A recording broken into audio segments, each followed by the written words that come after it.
شوہروں کے نام رسول اللہ صلی اللہ علیہ وسلم کا پیغام۔ نبی کریم صلی اللہ علیہ وسلم نے ارشاد فرمایا، بیویوں کے بارے میں اللہ سے ڈرو، کیونکہ تم نے اللہ کی امانت کے ذریعے انہیں حاصل کیا ہے، یعنی ان کے حقوق کی ادائیگی کا جو عہد اللہ نے تم سے لیا ہے اسی کے مطابق عورتیں تمہارے پاس آئی ہیں، اور اللہ کے کلام یعنی قرآن میں موجود نکاح کے احکام کے ذریعے ان کی شرمگاہوں کو تم نے اپنے لیے حلال کیا۔ حضرت عائشہ رضی اللہ تعالیٰ عنہ سے روایت ہے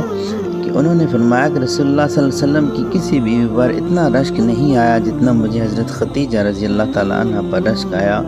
اور میرا کیا حال ہوتا اگر میں ان کے زمانے کو پاتی۔ اس رشک کا کوئی سبب نہ تھا مگر رسول اللہ صلی اللہ علیہ وسلم ان کو بہت یاد کرتے، بے شک ہم کو بتلا گئے